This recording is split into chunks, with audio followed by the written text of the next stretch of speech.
No, but thank you so much for joining us because you are the founder of the SoaringFree Superfoods. You bring in all the best quality superfoods that I know of into South Africa, and it's a really good product that I always buy. I love your chocolate, by the way.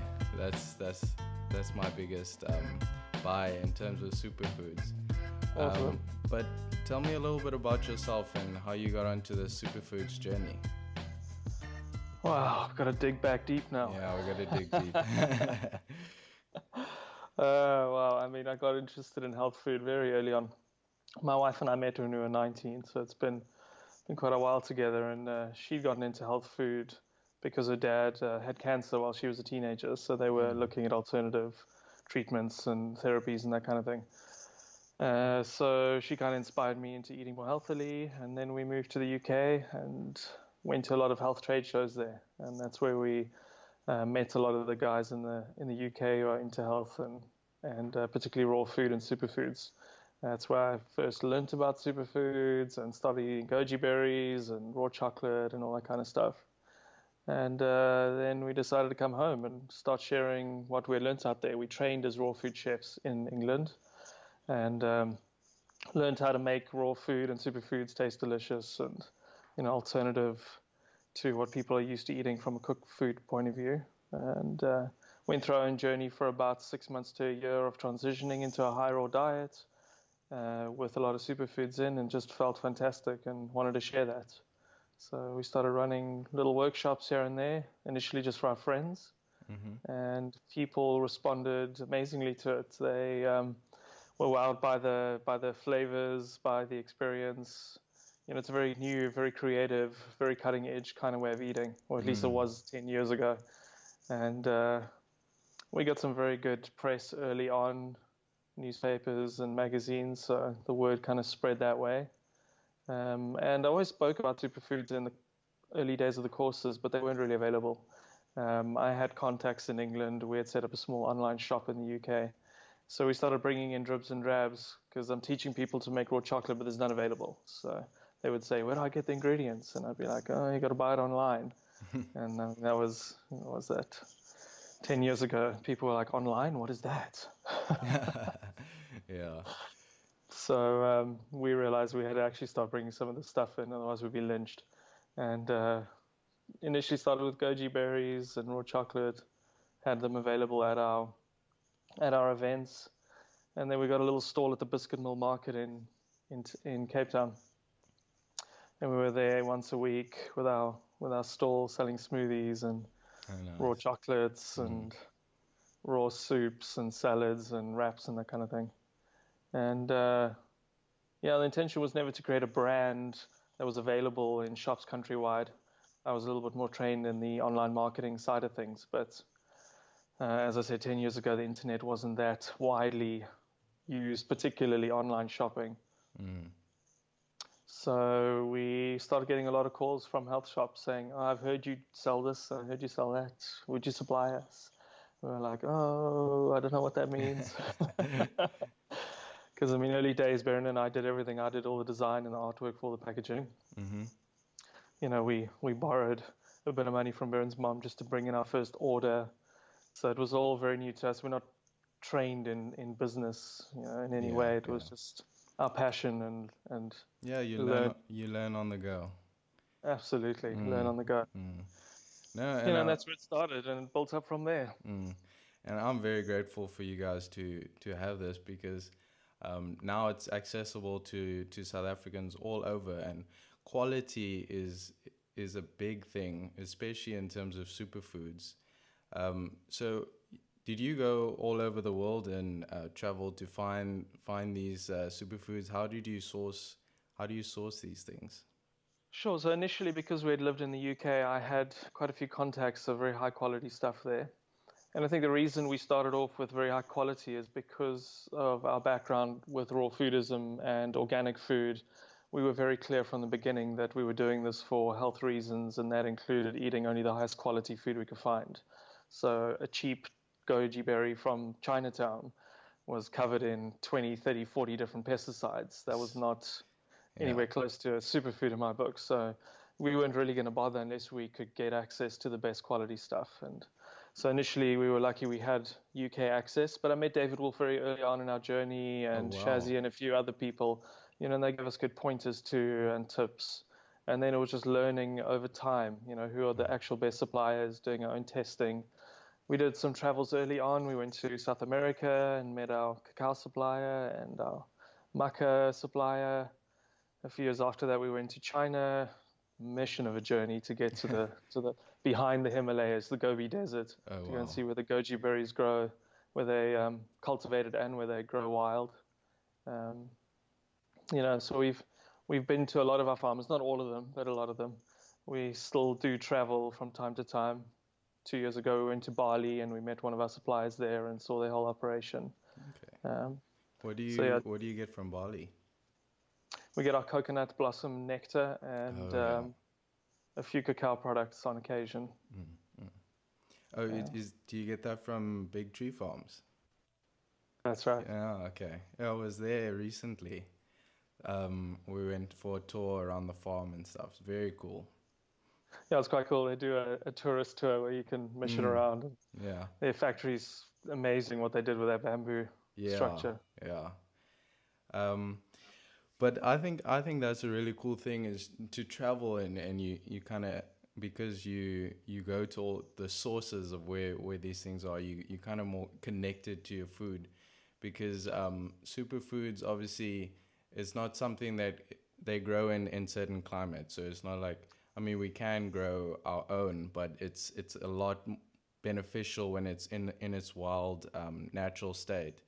So it's really cool Absolutely. that you're able to go out there and source the best quality, see where it's coming from, so you know when you're giving it out to South Africans and other people that buy your products, you can guarantee that it's good quality. Absolutely. Mm, And that starts with me wanting it the best for myself and for my exactly. family. So, it spreads out from there. Mm, And I think a lot of people maybe have this idea that it's very easy to import something, but so many people just buy on spec sheets. Dime a dozen online. You can go to Alibaba, you can go to any of these big exactly. online, you know, groups, and you can find suppliers, and they send you a spec sheet, and then people bring them in. I mean, case in point, for about 2 years, we didn't sell any goji berries because we couldn't actually get hold of certified organic berries. There was a crazy period of weather in the growing regions, washed out a lot of the crops. So we just couldn't get organic goji berries. And still in South Africa, there are 3 or 4 different brands selling organic goji berries. And I had them all analyzed for pesticides, and literally 20 to 40 pesticides per sample, some Wow. of them banned in Europe. So there's very little consciousness on the whole for importing products. And I suppose this is how the marketplace goes. Generally, things start with quality and then they go more towards quantity. And the people who just jump on the bandwagon for quantity are not really bothered by the quality at all. They just want to make a buck. Exactly. Our intention has always been to start with educating people about health and then supporting them with the products to lead a healthier lifestyle. Mm, And so our products have to be to the highest quality that we can get. And I mean, I'd love to grow a lot more of these things, yeah, but your point is perfect. A lot of the mm, stuff grows in areas where it can't grow anywhere else. I mean, exactly. a goji berry that's grown in the high altitude, Himalayas, it's going to be a very different energy and nutritional profile to something that you grow here in the Western Cape. Mm, Certain things like maca, they can only grow at high altitudes in those high Peruvian mountains. mm, Uh, mm. Cacao is impossible to grow. Our climate doesn't remotely support it. So Unfortunately. you get, and this is what I love about superfoods too. It's not just the gross nutritional value, which is already astounding. There's subtle energies you get from food, and this is one of the reasons hunter-gatherers were so much more healthy than we are today, because they were constantly finding little bits of new food from all over where they're busy getting food, and you get subtle energies and subtle nutritional elements that we can't even test for at this stage. And Mm, mm. if something's growing in the Amazon jungle, for example, you're getting some pretty profound stuff from that plant. Yeah, Leo, let's talk about that because um, with the goji berries and maca, these are like aptid what adaptogens, yeah, and it it comes from how they grow in their environment, because they have to adapt to growing in harsh environments such as the high altitudes or things like that. And those properties actually come onto us when we eat them, which is really cool. So Sure. let's talk about the subtle energies. Yeah. I mean, you in that sense, you are what you eat. You're taking in what you're eating. Mm, And on I suppose the grossest level of the subtlety, you're looking at DNA. DNA contains the information, the code of that plant, and that DNA directly transfers information to your own system, into your own DNA. And so you're busy learning from that food. And this is one of the reasons I also enjoy the whole localivore perspective. It's a bit of a combining the two worlds. You can get energies from around the planet, from beautiful, pristine places, and at the same time, when you eat food from your own garden, you're being informed of your local environment. mm, So I mm. think it's very much a combining or a joining of those two worlds, where your supplementation comes from pristine, beautiful places around the world, and the bulk of your food should come from very close to where you live. And the combo of those two, I've just found fill in all the gaps beautifully. And then you don't need to spend fortunes of money on pills that you just pee out. Yeah, exactly. Um, and then, so let's get a clearer vision of why are these superfoods called superfoods? What makes them super? So I think David Wolf's done the most work on creating the modern concept around it. And as a herbalist, which is what he's trained in, he understood that any of the ancient herbal systems, whether it's Ayurvedic system, traditional Chinese medicine, Amazonian shamans, African herbalists, they all have a system of food, that food is actually good for you. It's just non-traditional Western medicine that has removed food from the healing realm, where they look more towards chemicals. But all other long-term systems understand that food is medicine, as Hippocrates said all a while back. And in their systems, they very often have foods that are more revered than any other foods. So David's perspective was, look, take the top 5 foods from all these systems, eat them as much as possible, and remove everything else as much as possible. And so you're consuming the highest nutritional integrity, nutrient dense, and revered energetically rich foods from around the planet. And the results tend to be that you feel very energetic, that you're very healthy and very well and very strong and very healthy. And again, these are systems that have been around for thousands of years. So they've verified these foods through experience rather than through analytical research. And through science, we can now look at the foods and go, okay, well, yeah, goji berry is very high in X, Y, and Z. But it's that ancient historical use that for me is almost more important, where it's been tried and tested over time. I mean, Chinese medicine, for example, 5,000 years of history, 3,000 years of written history. And goji berry is the number one food out of their pharmacopoeia of thousands of foods. Mm. That's a very impressive space to hold. Yeah. So it's got to have something going for it. Yeah, no, that's interesting. And that's what I also like about it, is because you can incorporate it into your daily life. Like you said, it becomes a lifestyle. And you just Exactly. you add it into your meals, and it boosts your immune system. It keeps you balanced and at homeostasis. So that's Well, as you what. mentioned earlier, a lot of these things are adaptogens, and adaptogen just allows your body to adapt to stresses. Yes, They yes. have either a cooling or a warming effect, or a calming or an energizing effect. They're working with your biological systems to support them to be at their optimal, which is very different from taking pharmaceutical drugs, which alter your biological system for a specific effect. These things support your system for a whole body healing and energizing process.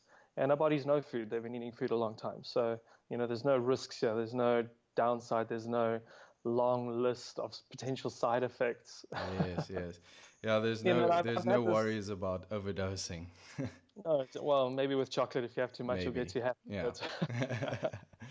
But I've had this so many But that times I over the can years. deal with. There you go. Well, you're one of them.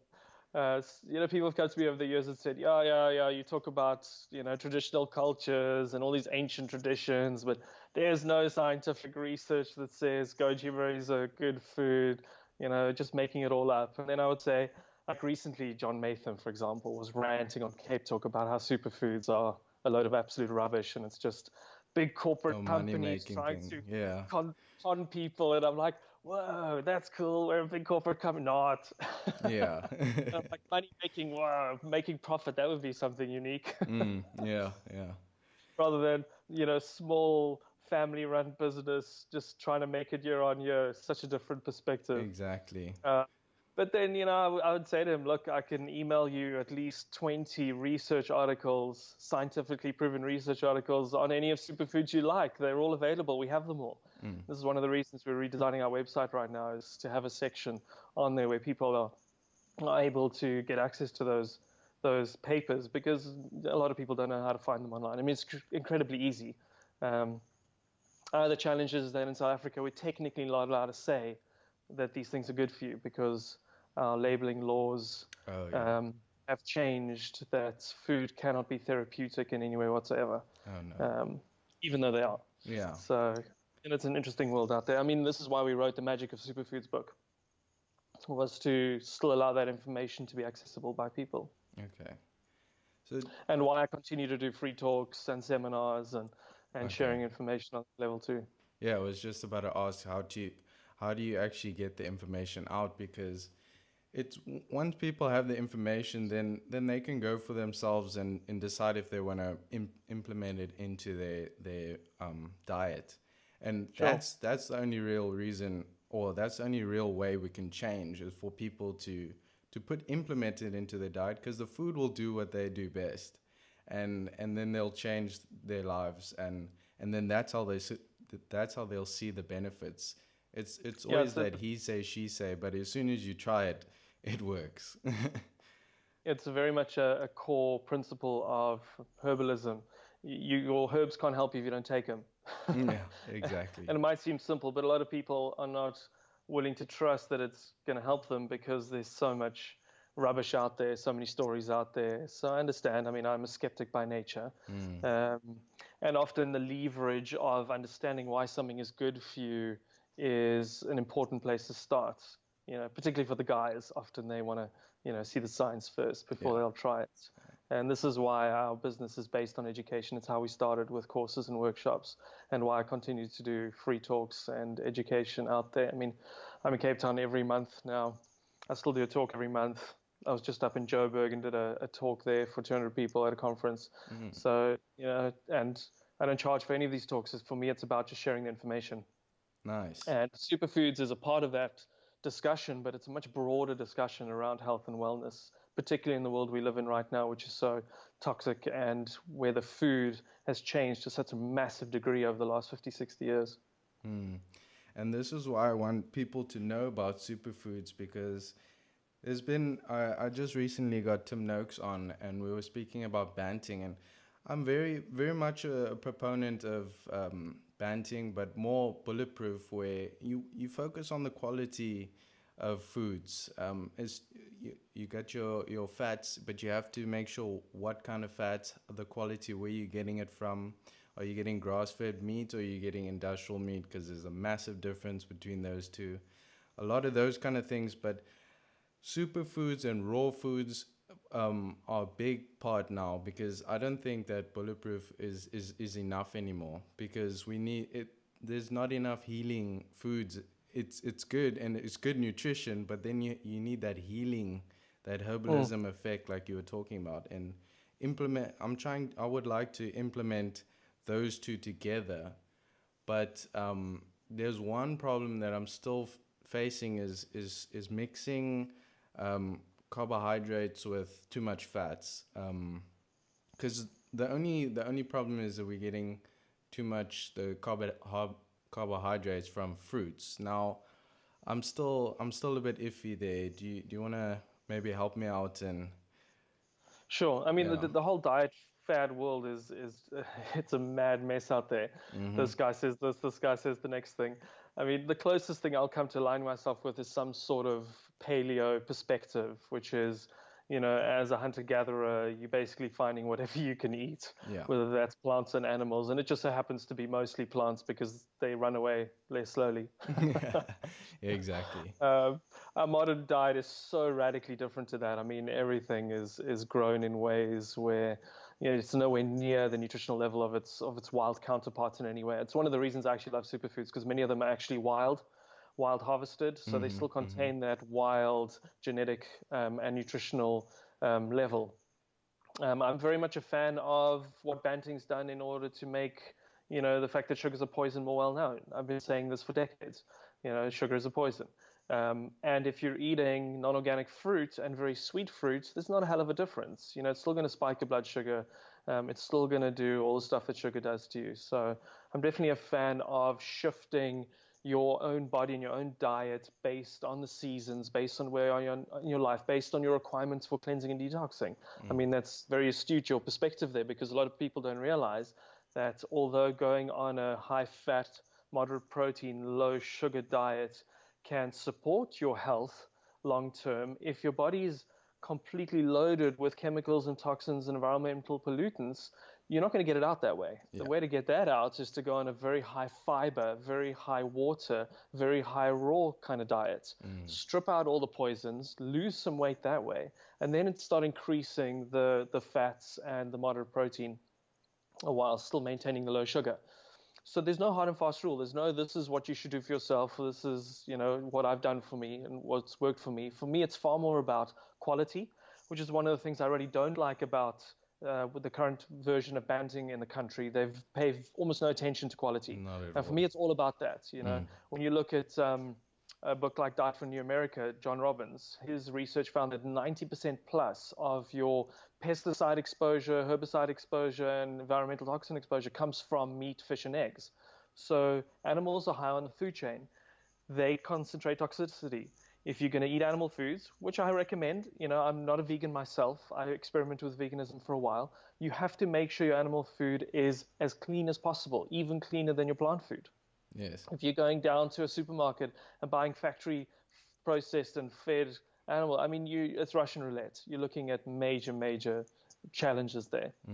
I found personally that wintertime I tend to eat heavier, and summertime I tend to eat lighter.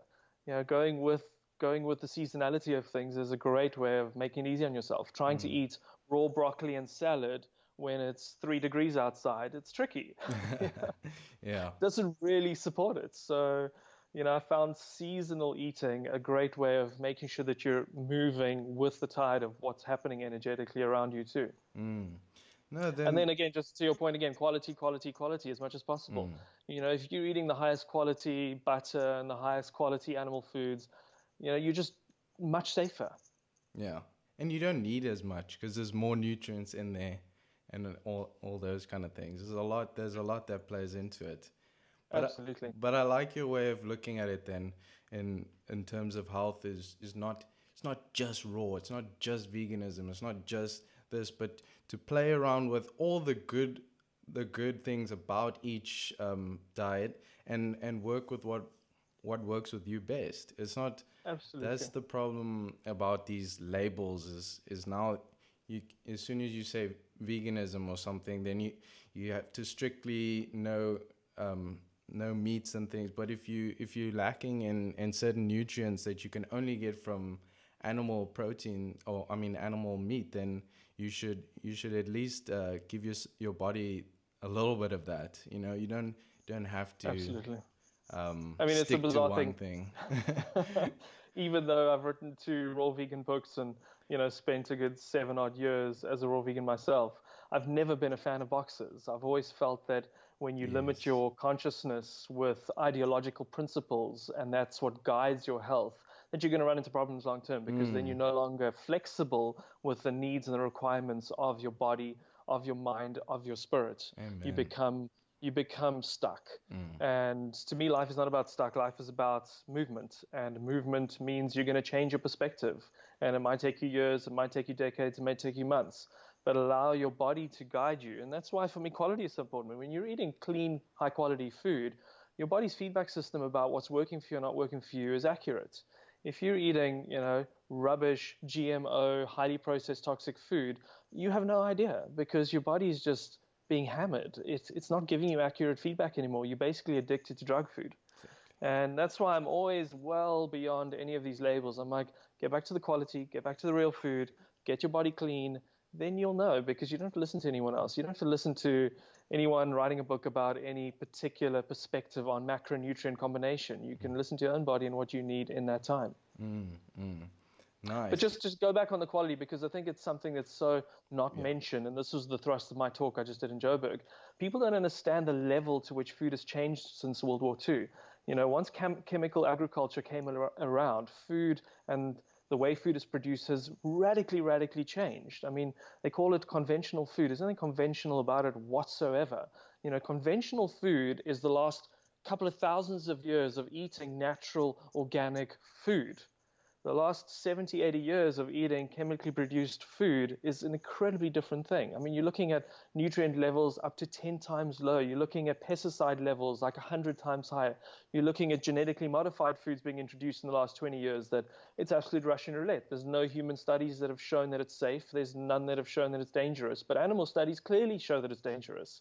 In South Africa specifically, GMO food is very common. Almost all corn and soy available here is genetically modified.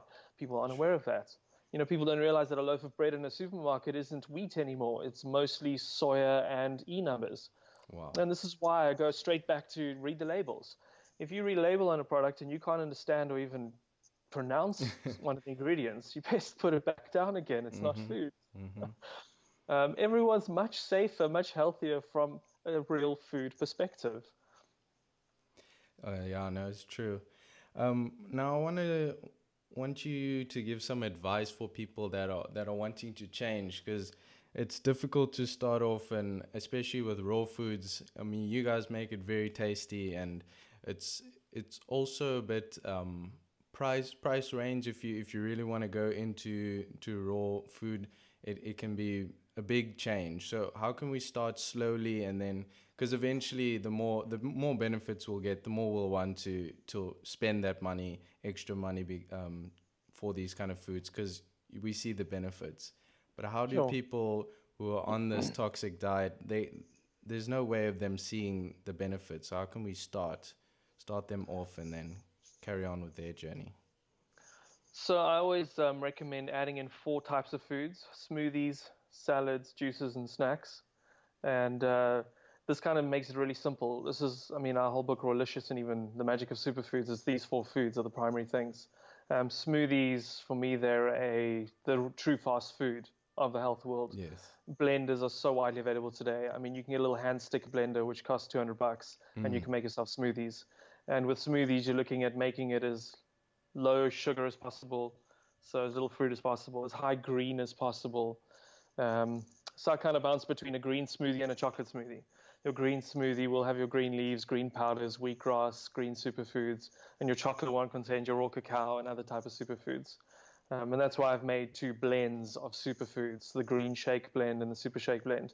The one contains all the chocolated superfoods, the other one's got all the green superfoods.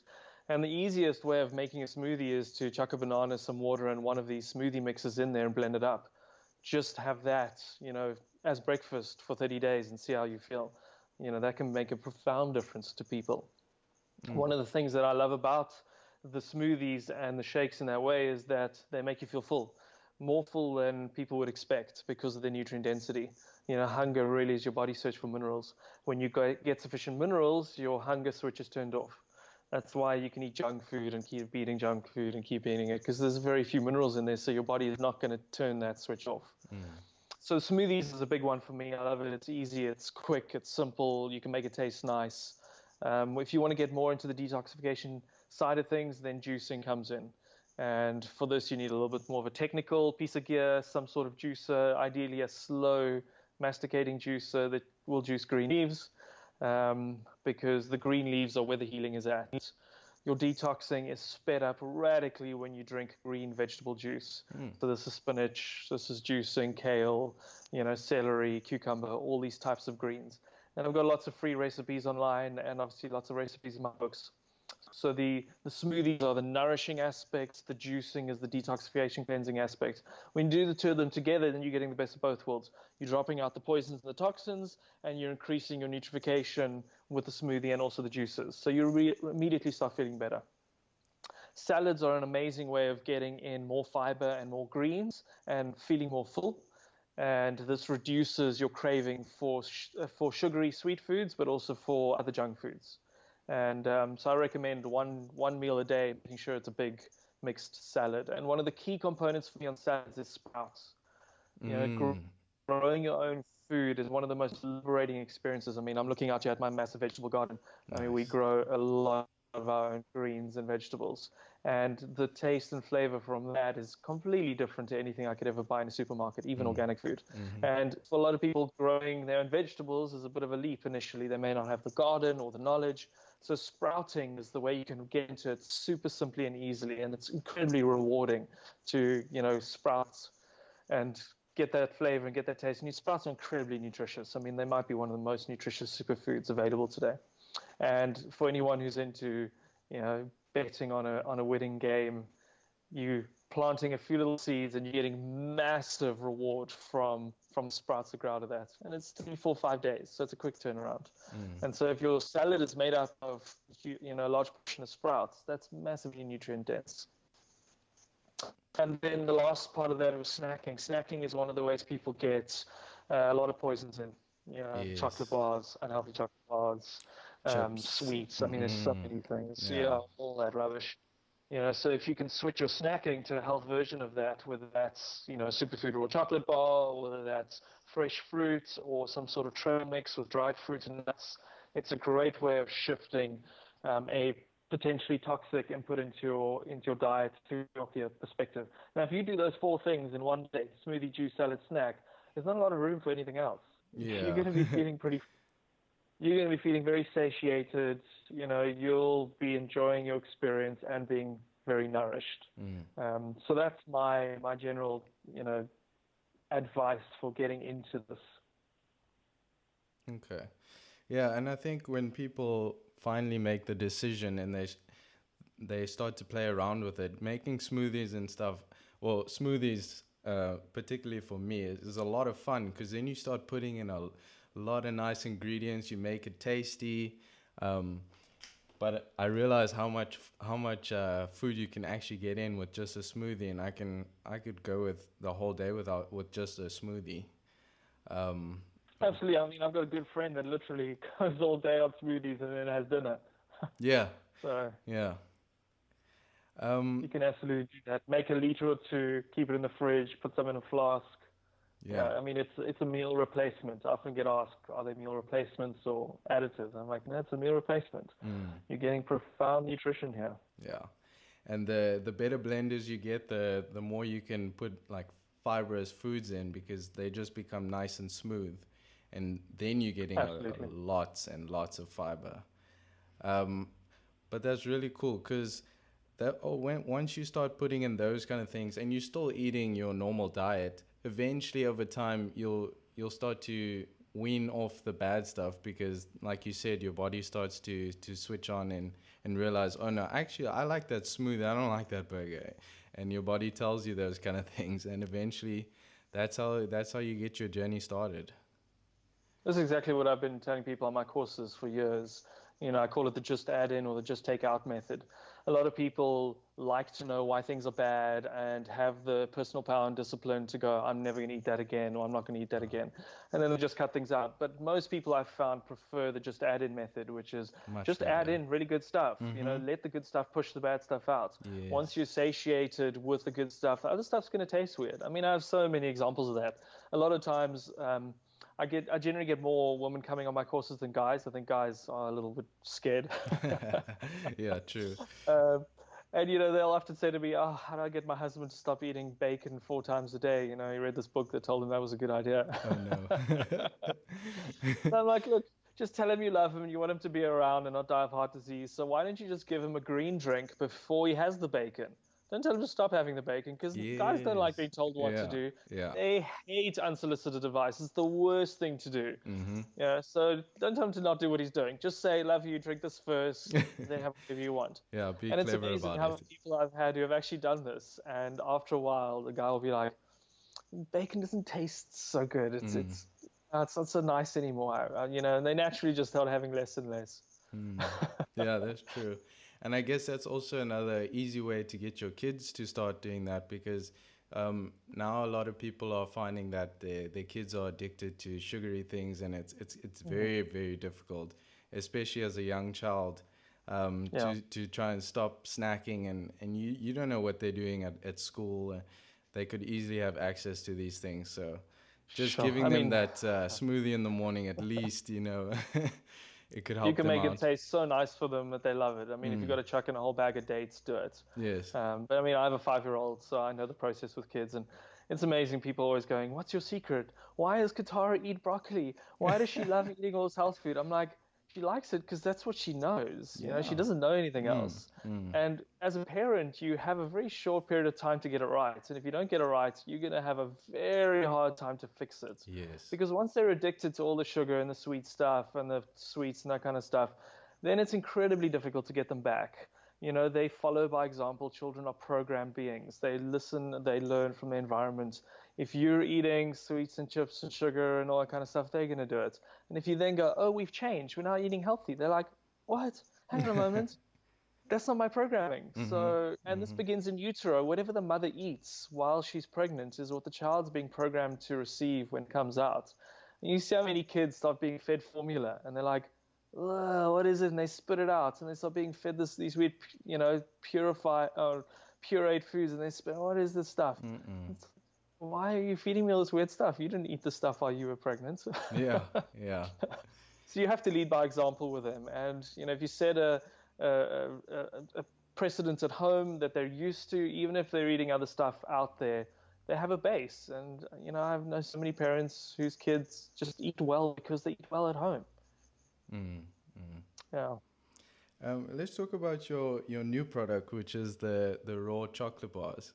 Oh, I'm also which very topic? excited for that, because when I came back from Bali, there's a lot of options to buy raw chocolate bars and things like that. And when I was here before you guys came out with chocolate, I was only really eating the 90% Lindt chocolate. I mean, that's the best I could do with buying. Sure.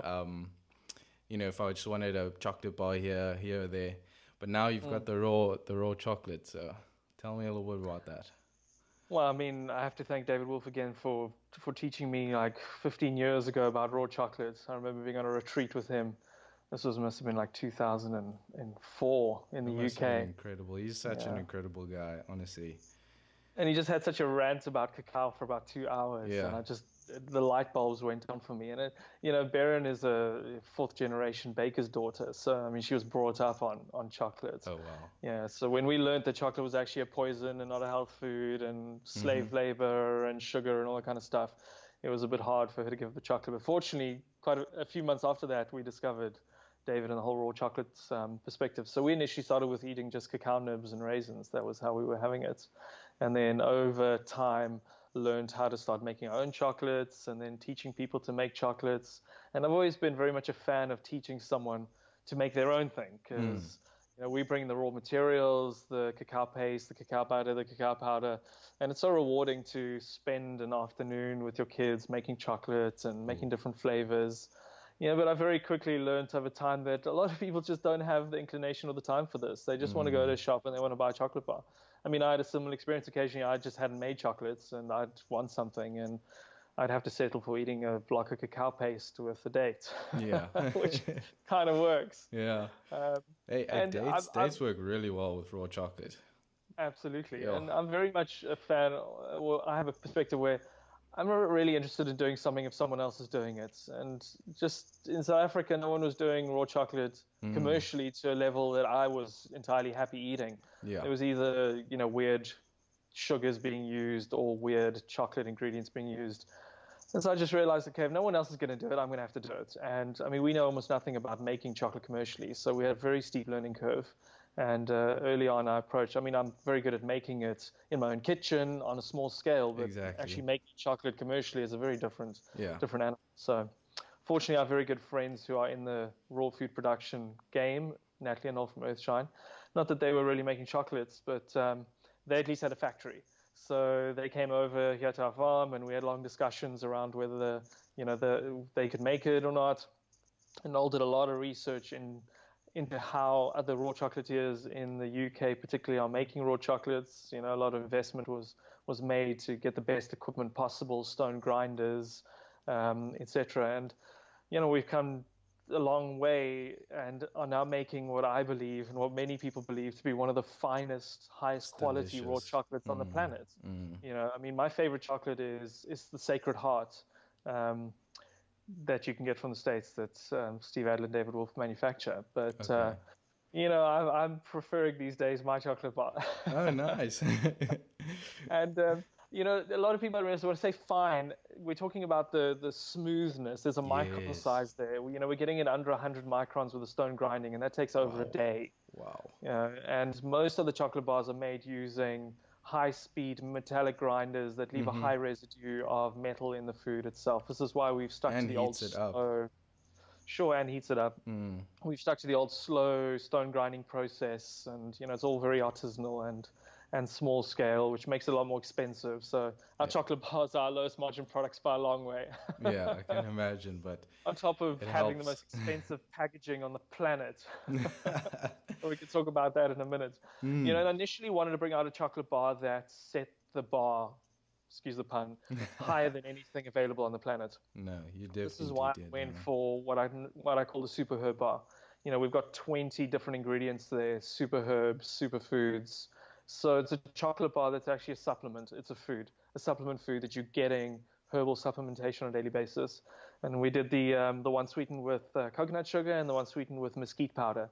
Because I also realized that the Banters want something non-sugar. And I Yes. thought, oh, let me sneak some super herbs into the Banter.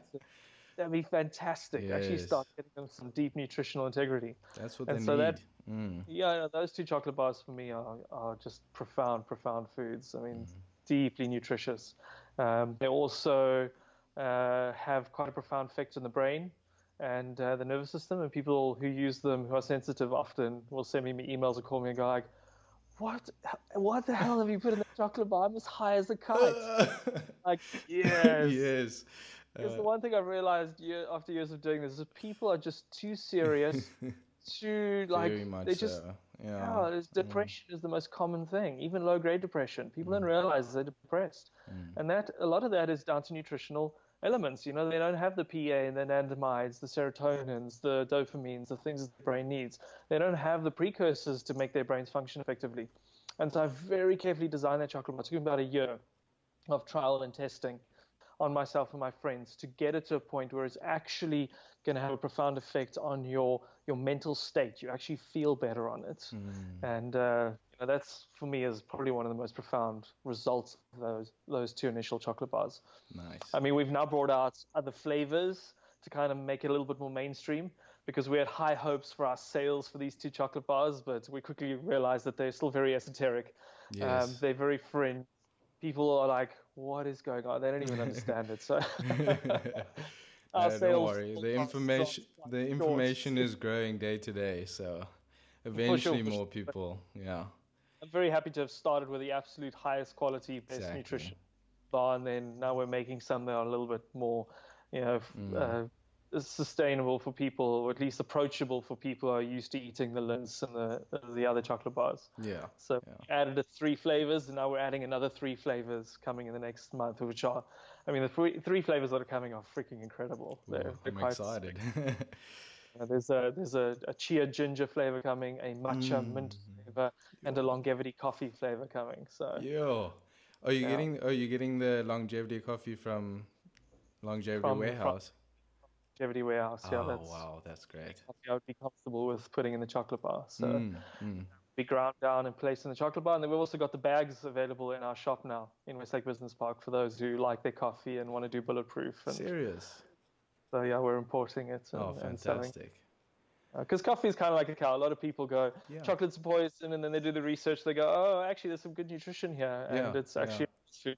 Coffee, I'm not going to put anywhere near the level of chocolate nutritionally. It's certainly much lower. But if you're getting a very high quality, certified organic, fair trade, low chlorogenic acid, low caffeine type of coffee, you're going to be able to have coffee on occasion and not get the jitters and not get wiped out by it. Yeah. But more to Yeah. coffee too. If you do your genetic testing to show what your ability to metabolize caffeine is, then you know whether or not you can handle it. I'm personally a very high metabolism of caffeine. I break it down very quickly.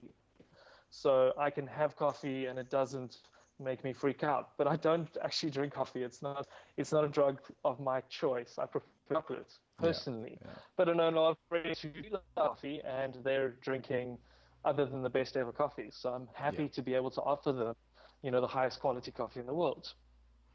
Yeah, that's the thing, because when I was on Bulletproof for 2 years, well, I still am, but now incorporating a lot of superfoods and raw foods along that. But I realize now that I'm not drinking as much coffee as I used to, because I just eat a lot of chocolate. And it does a lot more for me, and there's a lot less caffeine in it. So I don't know, it just gives me more of a clarity and mental focus than the actual coffee does.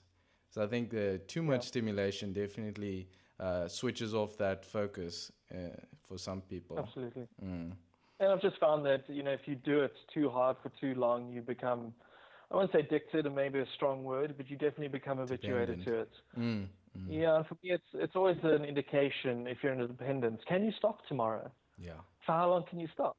And if I ask someone that question, I get really uncomfortable. They start twitching. I'm like, oh, all right.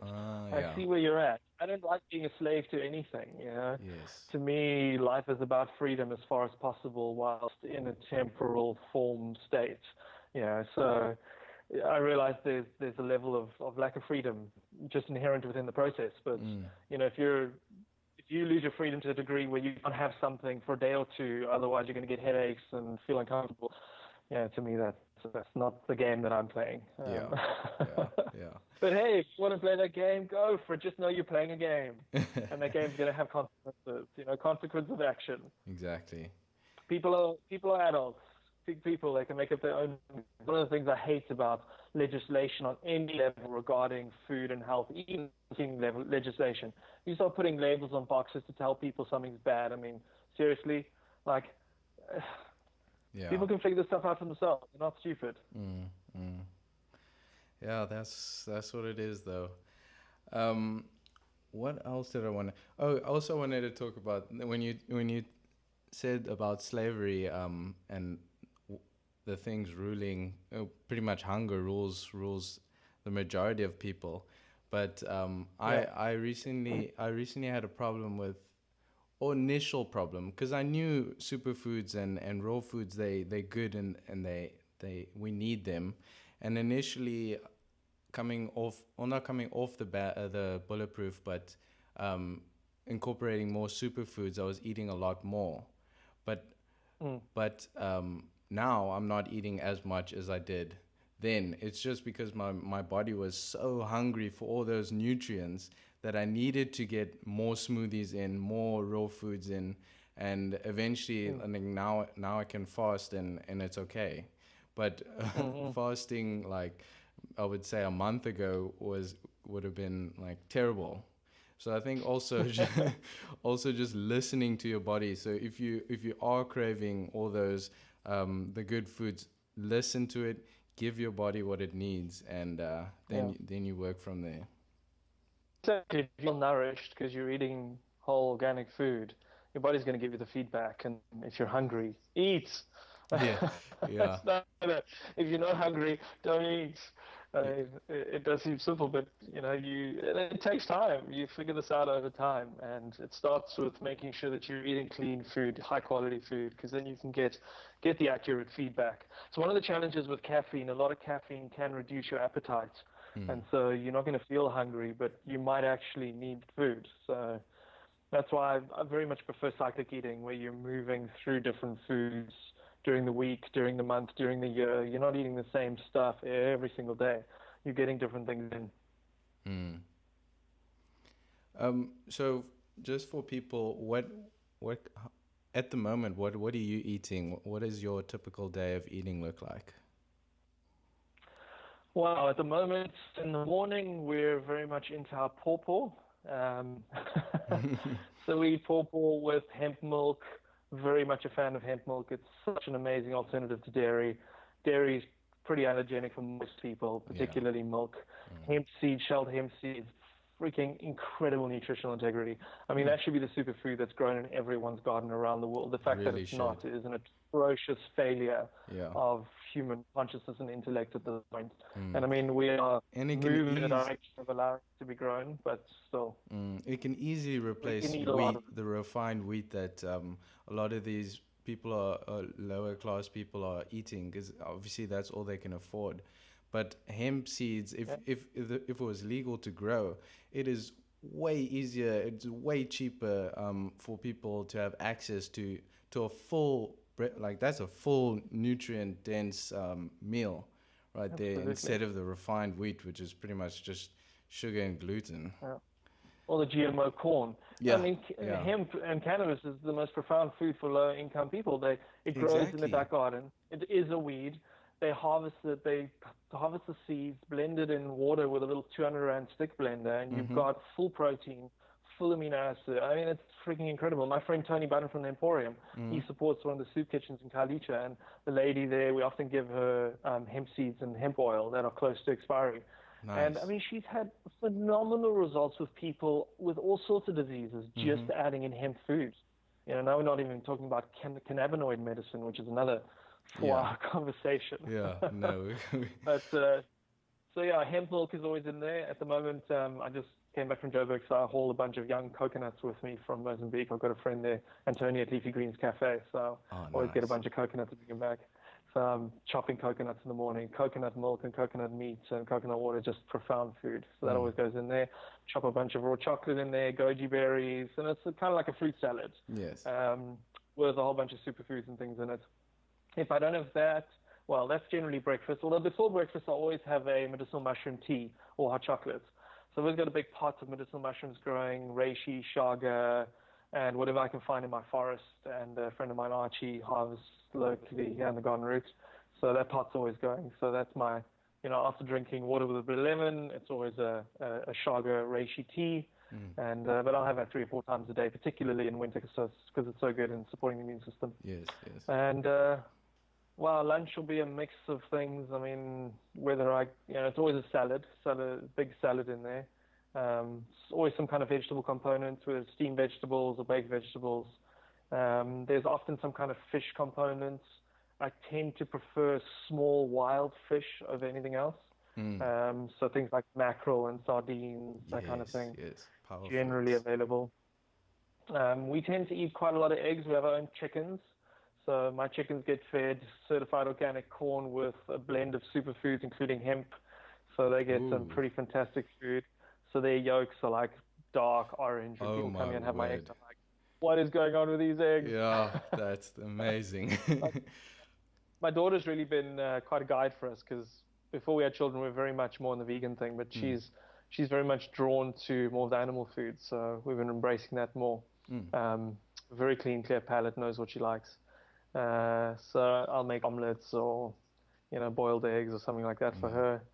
Um, I mean, that pretty much covers it in a day. Every now and again, I'll have, actually something we'll have a little bit more often is game biltong. She's a real fan of game biltong, so I have a little bit of that every now and again. Yeah. We've got a supply of some very clean game biltong, particularly without any of the herbs, because often the herbs that are used are irradiated and Yeah. have Mm. other weird flavorants and things.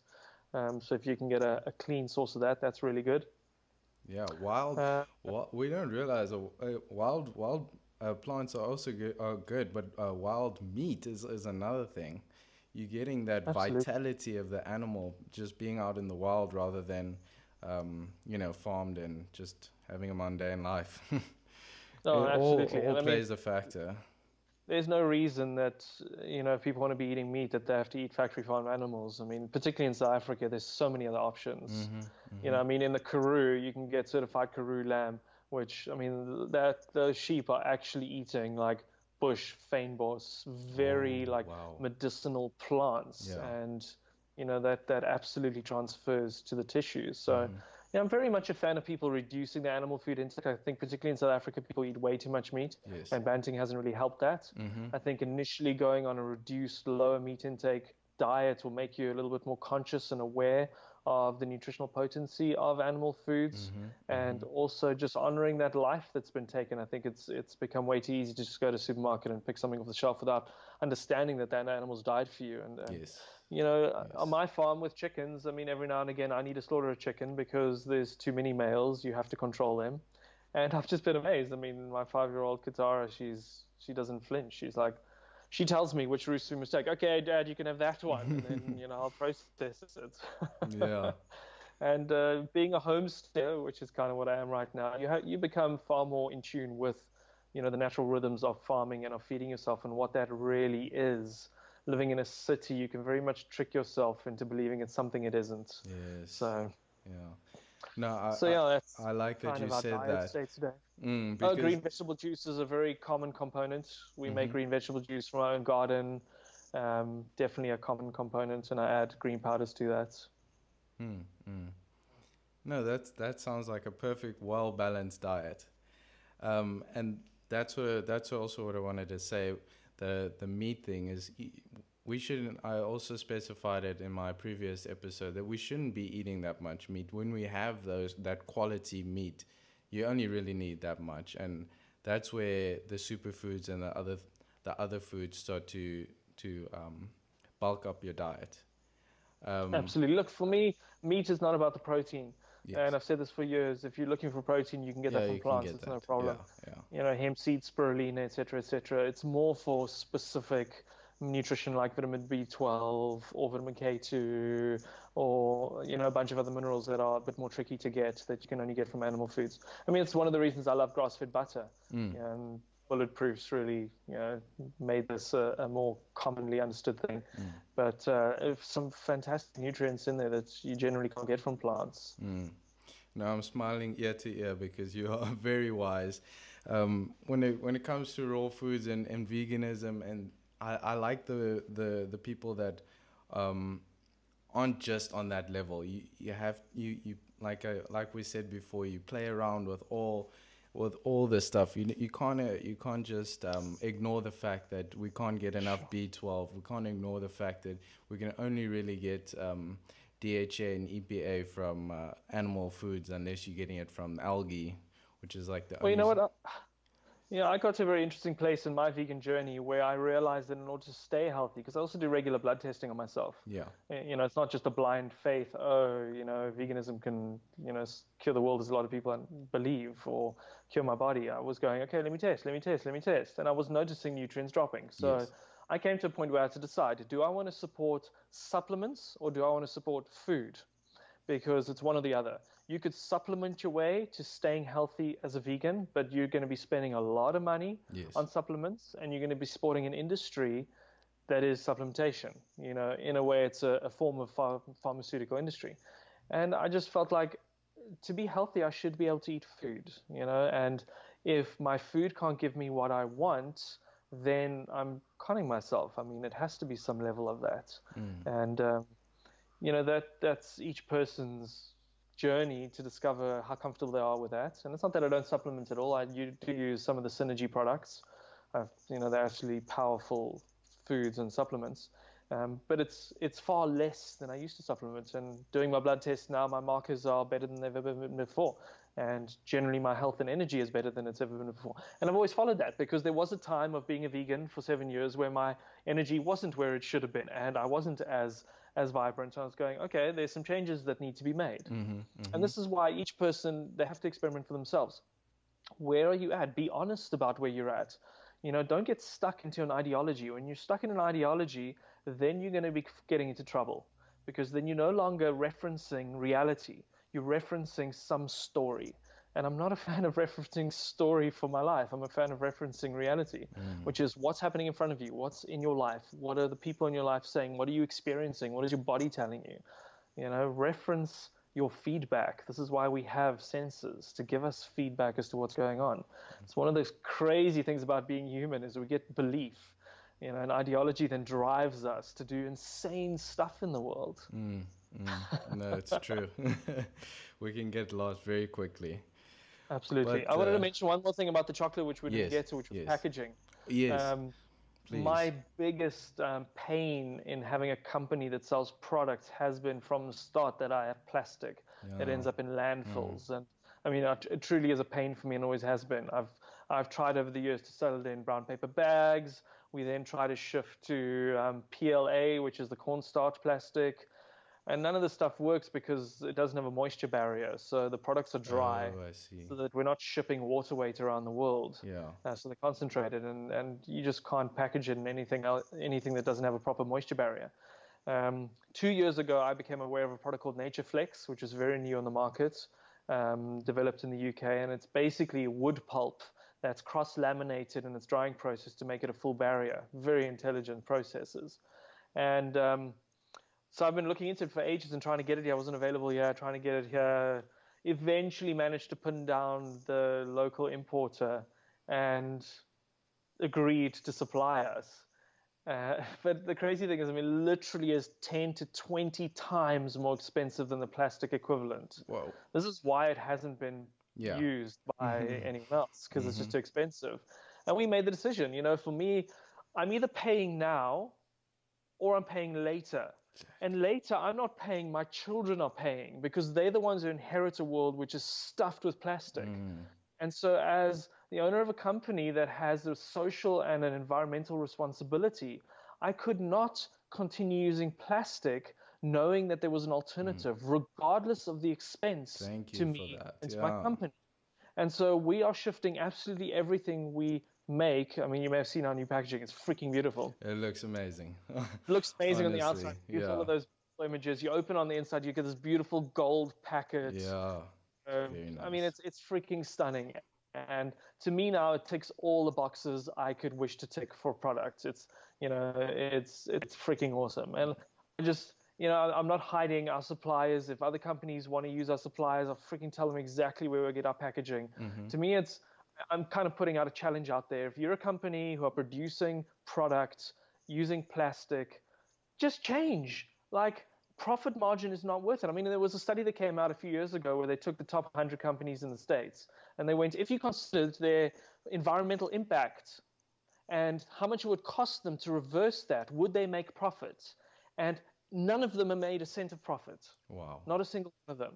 And to me, how can a company be an ethical company if it's not taking that into consideration? Yeah. And I'm not talking about greenwashing, because there are people out there who use like brown paper packaging lined with plastic. And then they say, oh, look, it's biodegradable. And it's like, no, it's plastic with brown paper outside. Like, seriously. And people don't know. So they go, oh, look, these guys are doing good packaging. It happens all the time. Greenwashing is common. Yeah. So, I just put that challenge out there for people to just make it important enough. Because the more people who use products like this, the cheaper it becomes for all of us. And then the more likely you are to actually have whales in the ocean. Exactly. Because they're all being killed by having freaking plastic in their stomach. So this takes all of us, and it particularly takes companies who produce this stuff to make that change. Because the person who buys it, I'm afraid there's just not enough. There's not enough impetus for them to go, oh, this is plastic, I'm not going to buy it. No, that's my little rant. Thank you. Honestly, thank you, because I can see from where you started with the superfoods without it being with the biodegradable packaging and how it looked way back when and how it looks now. You see the passion that you guys have put into it, and every time you make it better, and that's a company that you need to be supporting, because you're passionate about what you're giving out there. It's not just about profit. So thank you. Honestly. Absolutely. I mean, this is my whole life purpose. It's about humanity stepping up and achieving more of their potential, waking up to far more of what they're consciously capable of, far more to the level that your awareness can encompass. And, that it's the tip of the iceberg. And yes, we're making great strides and movements towards that, but it's well past the midnight hour, well past, as the cancer on this planet, humans have to change, and they have to change yesterday. It's not about tomorrow. It's already too late.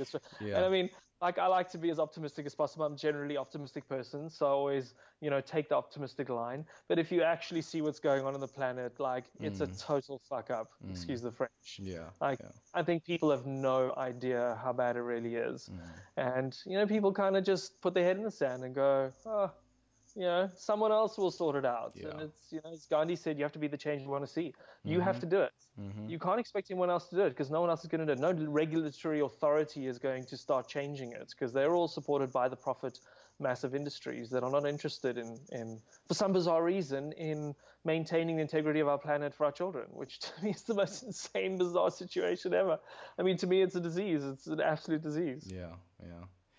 No, it's very true.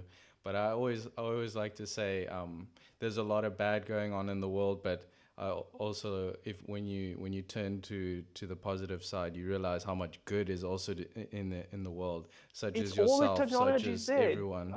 Absolutely, the technology is there for us to shift it around today. It's all there. I think the only reason why it isn't adopted is most people just don't really care. They're just too busy in their lives doing whatever they're doing. And this is also how the system is set it up. But I'm never a fan of playing a blame game. I'm far more a fan of actually taking responsibility. And to me, the definition of responsibility is simply an ability to respond to what's going on in the world. And as a member of the human society and a species on this planet, it is each one of our responsibility to make that change and to start implementing those technologies and start using them. And for sure, it's all here. We could change it. I think we got this generation. This is the generation that decided whether or not, we make it or not on this planet. So, I, for one, am doing as much as I can to get out information on how people can change their diets so that they can start feeling better. Because it's very hard to make better choices when you're feeling like crap. If you start making better choices for health with the food you're eating, you naturally start feeling better and start thinking more clearly. And this is what I found and many people have found. So, nutrition and diet is a profound key in shifting the state of consciousness of people on this planet. Yeah, I 100% agree. I think it's the base upon everything, because as soon as you, like you said, you're getting in the nutrients, your mind starts to be clearer. You also feel the benefits. You care more about where your food's coming from, and it just becomes a cycle. And that's the base, is the diet and the nutrition. So thank you for all the work that you do. Is there any talks? When every day of work is play, you'll never have to work another day. Amen. And I say it's my pleasure. It is my pleasure. I wish it's for each one of you to find your own, pleasures and start living from that passion. No, thank you. Is there any talks that you're going to be doing recently coming up? Is there any events going on? What's happening that people can reach you?